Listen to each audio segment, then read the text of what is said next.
امریکا او جنوبي کوریا په لویه کچه د هوایي ځواکونو ګډ مشقونه پیل کړل. د جنوبي کوریا د دفاع د وزارت ویاند مون سانګ ګیون یوې خبري غونډې ته د وینا پر مهال د دې مشقونو تفصیل ورکړ. د جنوبي کوریا د هوایي ځواکونو د عملیاتو کمانډې او د امریکا اووم هوایي ځواک دا مشقونه پیل کړل او دا به د روانې میاشتې تر 8 نیټې پورې جاري وي. د دواړو هیوادونو ترمنځ دا مشقونه هر کال کیږي. په دې تازه مشقونو کې 6 هغه الوتکې چې په راډار نه ښکاري او 213 نورې جنگي الوتکې برخه اخلي. په یمن کې د پخواني ولسمشر علي عبدالله صالح د پلویانو او حوثي یاغیانو ترمنځ د تازه نښتو نه پس په سرخار صنعا کې سخت امنیتي ګامونه پورته کړل شوي دي او په لارو کوڅو کې سرتیري د ګاډو تالاشۍ او ګزمې کوي.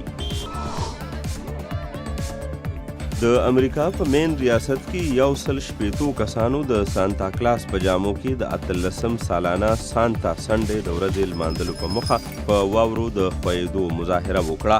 د دغو مظاهرو پر مهال د سانتا کلاس جامو کې کسانو نارې وهلې او د خوشحالۍ اظهار یې کولو.